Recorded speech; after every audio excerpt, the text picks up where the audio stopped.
বিজ্ঞানী অ্যারিস্টটলের জীবনী। তোমরা সবাই মন দিয়ে শোনো আর লেখো, আর তোমরা লাইক অ্যান্ড সাবস্ক্রাইবটা দিয়ে দাও। আগে তোমাদেরকে আমি অ্যারিস্টটলের ছবি দেখাচ্ছি। দেখো অ্যারিস্টটলের ফটো।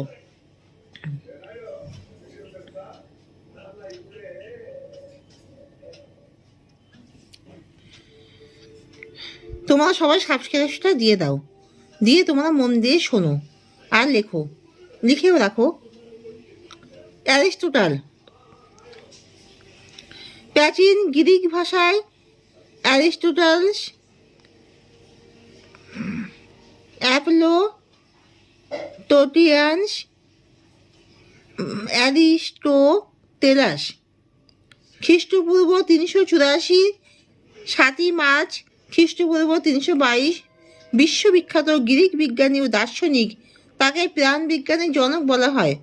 অ্যারিস্টটল সক্রেটিস ও প্লেটোর দর্শন সহ তার পূর্বের সময়ের বিদ্যমান বিভিন্ন দর্শনের জটিল ও সদৃশ সমন্বয় দেখান।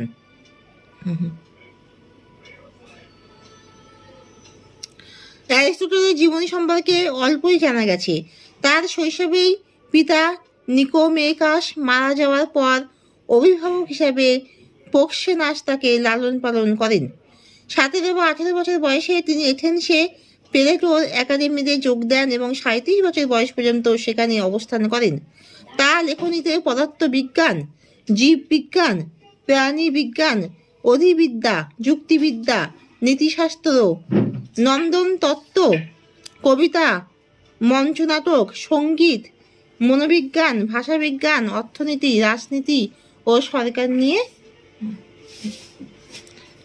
নিয়ে আলোচনা রয়েছে, যেগুলো নিয়ে পশ্চিমা দর্শনের প্রথম বুদ্ধিবৃত্তিক ব্যবস্থা গঠিত।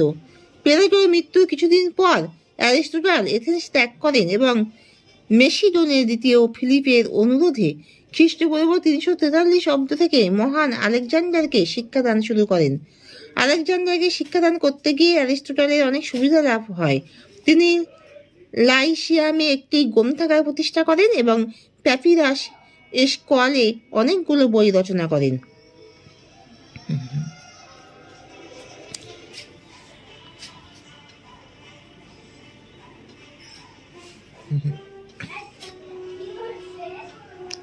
জন্ম অ্যারিস্টটল খ্রিস্টপূর্ব 384 সালে থারেস উপকূলবর্তী স্ট্যাগিরাস নামক এক গ্রিক উপনিবেশে জন্মগ্রহণ করেন। তার পিতা নিকোম্যাকাস ম্যাসিডোনিয়ার রাজা আমিনটাসের